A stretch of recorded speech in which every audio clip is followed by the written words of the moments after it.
Copper ने 2025 में MCX पर अराउंड 60% रिटर्न दिए हैं। क्या इन्वेस्टर को कॉपर को भी गोल्ड और सिल्वर की तरह अपनी स्ट्रैटेजी का हिस्सा बनाना चाहिए? पोर्टफोलियो में कितना एलोकेशन ठीक रहेगा? Copper has given a more than 60% return on MCX. So first of all, we have to understand कि क्या main triggers हैं इस तेजी के पीछे.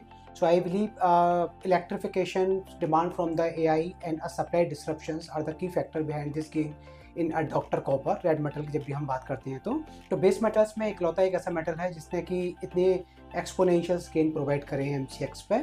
अब बात करें कि क्या हम इसको गोल्ड और सिल्वर की तरह ट्रीट कर सकते हैं, तो definitely not. Gold and silver is a safe haven asset class और एक एवरग्रीन असेट क्लास है. और कॉपर की जब भी हम बात करते हैं, it's a cyclical asset class जो कि एवरग्रीन नहीं होती है. इनका एक पर्टिकुलर टाइम होता है, एक उस टाइम पीरियड में इनमें एक तेजी आती है और एक टाइम फ्रेम होता है, टाइम पीरियड होता है जहां इनकी डिमांड पीक आउट हो जाती है. तो आप कॉपर को गोल्ड सिल्वर की तरह ट्रीट नहीं कर सकते हो, आप उसको एक तरीके से टैक्टिकल प्ले कर सकते हो. एलोकेशन की बात करें तो कॉपर का जो एलोकेशन है पोर्टफोलियो में डेफिनेटली होना चाहिए जिस तरीके से इंडस्ट्रियल मेटल की डिमांड ग्रो कर रही है. बट यस, इसका जो एलोकेशन है 5 to 7% के आसपास तक लिमिट होना चाहिए. कॉपर में इन्वेस्टमेंट को कौन से फैक्टर्स सपोर्ट करते हैं? Global supply, electrification, digitalisation, data centres etcetera. तो देखिए, बेसिकली 2025 में जो तेजी कॉपर में हमको देखने को मिली है, इस तेजी का सबसे जो मेन रीजन है वो है supply disruption from the South American countries like Chile and Peru. वहाँ जितनी भी हम सभी जानते हैं कि जितना भी कॉपर प्रोड्यूस होता है वो चिली एंड पेरू में सबसे ज़्यादा होता है, right.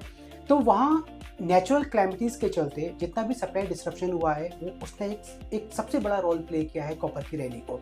Apart from that, growing demand from the AI, EVs, digitalisations and electrifications, specially data centres company की तरफ से जो कॉपर की डिमांड लगातार इंक्रीज हो रही है, जो कि हमको उम्मीद है कि आने वाले टाइम में लगभग 5 लाख टन के आसपास 2030 तक अलोन इन कंपनीज की तरफ से 5 लाख टन के आसपास कॉपर की डिमांड बढ़ने वाली है. तो ये सारे ही प्रमुख कारण हैं. और 2026 में जो एक्सपेक्टेड है 1.5 लाख से 4 लाख टन के आसपास का कॉपर डेफिसिट रहने वाला है.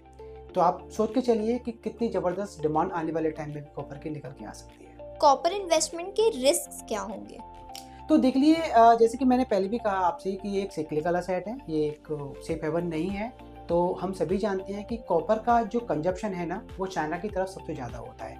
टोटल कॉपर का जो डिमांड है उसका 50% चाइना अकेला कंज्यूम करता है. आप देखिए कि चाइना की यदि मैन्युफैक्चरिंग एक्टिविटी स्लो होती है, हम सभी जानते हैं कि नवंबर से लेके फरवरी जो एक एक्सट्रीम कोल्ड सीजन होता है, नॉर्थ चाइना में सबसे ज़्यादा ठंड पड़ती है, वहाँ फैक्ट्री जो आउटपुट होता है, फैक्ट्री एक्टिविटीज़ होती है वो स्लो हो जाती है, डी स्टॉकिंग भी होती है, तो उनकी तरफ से डिमांड स्लो पड़ जाती है. ऑल्दो इस साल हमने काफ़ी अच्छा रनअप देखा है, डबल डिजिट में कॉपर में ग्रोथ देखी है. उसका मतलब ये नहीं कि हर साल हमको इस पीरियड में कॉपर में तेजी देखने को मिलेगी. तो रिस्क सबसे बड़ा ये है कि यदि इनकेस चाइना की फैक्ट्री आउटपुट स्लो होता है, चाइना का मैन्युफैक्चरिंग स्लो होता है, तो हमको चाइना की तरफ से एक स्लो डाउन देखने को मिलेगा. उसका सीधा सा इम्पैक्ट कॉपर के प्राइसेस में देखने को मिलेगा. अपार्ट फ्रॉम दैट, डॉलर की तेजी भी कॉपर के प्राइसेस के लिए एक तरीके से हिंड्रेंस का काम करती है. अगर इंडियन रिटेल इन्वेस्टर्स कॉपर में कैसे इन्वेस्ट कर सकते हैं? इंडिया में ऑप्शंस हैं या ओवरसीज बेटर है? अब देखिए, इंडिया में कोई, मैं कह सकता हूँ कि ऑप्शंस नहीं है जैसे कि ओवरसीज हैं. इंडिया में यदि आपको कॉपर में इन्वेस्टमेंट करना है तो आप MCX पे कर सकते हैं. डायरेक्ट फ्यूचर एंड ऑप्शंस में आपको लगता है कि तेजी कॉपर में रहने वाली है, क्योंकि इनका क्या होता है, फ्यूचर कॉन्ट्रैक्ट्स में जब भी आप इन्वेस्टमेंट करते हैं तो उनका एक लिमिटेड पीरियड होता है, एक एक्सपायरी डेट होती है. तो आपको वो कॉन्ट्रैक्ट्स रोल ओवर करने पड़ते हैं और उस रोल ओवर के लिए आपको रोल ओवर कॉस्ट पे करनी होती है. तो या तो आप MCX पे ट्रेड कर सकते हैं या फिर आप वो कंपनियां जो डायरेक्ट कॉपर से रिलेट करती हैं, फॉर एग्जाम्पल के लिए हिंडाल्को, वेदांता, हिंदुस्तान कॉपर, इनमें इन्वेस्टमेंट करके जा सकते हैं. अब यदि हम ETF की बात करें तो देखिए, कॉपर ETF इंडिया में अभी तक फिलहाल कोई नहीं है. यस, इंडिया में मेटल ETF है जो कि कॉपर कंपनीज में इन्वेस्टमेंट करते हैं. तो यदि आप ETF पे जाते हैं तो आप मेटल ETF को प्ले कर सकते हैं, मेटल ETF को आप चूज कर सकते हैं. बट स्पेशली कॉपर से रिलेटेड कोई भी ETF इंडिया में नहीं है. इसके लिए आपको एब्रॉड ही जाना पड़ेगा. आपको जाना नहीं पड़ेगा. जो भी प्लेटफॉर्म्स RBI की LRS जो स्कीम होती हैं, LRS जो भी स्कीम्स होती हैं उनको कंप्लाई करती हैं, उन प्लेटफॉर्म्स के जरिए आप विदेशी ETF जो हैं उनमें इन्वेस्टमेंट करके चल सकते हैं. विदेशी इन्वेस्टमेंट की भी हम बात करते हैं तो उसमें कोपेक्स आता है, CPR आता है. सो SIP और लमसम ऑप्शंस क्या हैं? म्यूचुअल फंड्स या ETFs में इन्वेस्टमेंट पॉसिबल है? तो देखिए, जैसा कि हमने अभी कहा कि इंडिया में तो डायरेक्ट कॉपर के लिए कोई ETF है नहीं है, तो आप इसमें लमसम SIP करके नहीं चल सकते।